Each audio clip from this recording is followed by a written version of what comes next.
கந்தனுக்கு ஹரோகரா. இன்னைக்கு நான் வந்திருக்கிற கோயில் பாத்தீங்கன்னா கொடைக்கானல்ல இருந்து ஒரு 20 கிலோமீட்டர் தள்ளி இருக்கிற பூம்பாறையில இருக்கிற குழந்தை வேலப்பர் சன்னதி. இந்த கோயிலோட ஒரு மிகப்பெரிய ஸ்பெஷாலிட்டி என்னன்னு பாத்தீங்கன்னா, போகருங்கிற சித்தர் தான் நவபாஷானத்தை கொண்டு பழனியில இருக்கிற சிலைய பண்ணாரு. அதே போகர் இந்த பகுதியில வந்து தங்கி இருக்கும் போது தசபாஷானம், அதாவது அங்க நவபாஷானம், இங்க தசபாஷானத்தை கொண்டு செய்யப்பட்ட ஒரு அழகான குழந்தை வேலப்பர் தான் இங்க உள்ள இருக்காரு. குழந்தை வேலப்பர் என்ன ஸ்பெஷாலிட்டின்னு கேட்டீங்கன்னா, பழனியில இருக்கிறவர் கொஞ்சம் மெச்சூர்டானவரா, இவர் வந்து குழந்தையா, அதாவது குழந்தைத்தனமா இருப்பாராம்.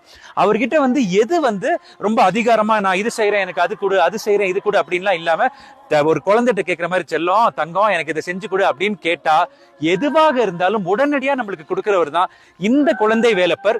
கிட்டத்தட்ட 3000 வருடங்கள் பழமை வாய்ந்த ஒரு அற்புதமான ஒரு கோயில் தான் இந்த குழந்தை வேலப்பர் சந்நிதி. அது மட்டும் இல்லாம இந்த கோயிலுக்கு ஏகப்பட்ட விசேஷங்கள்.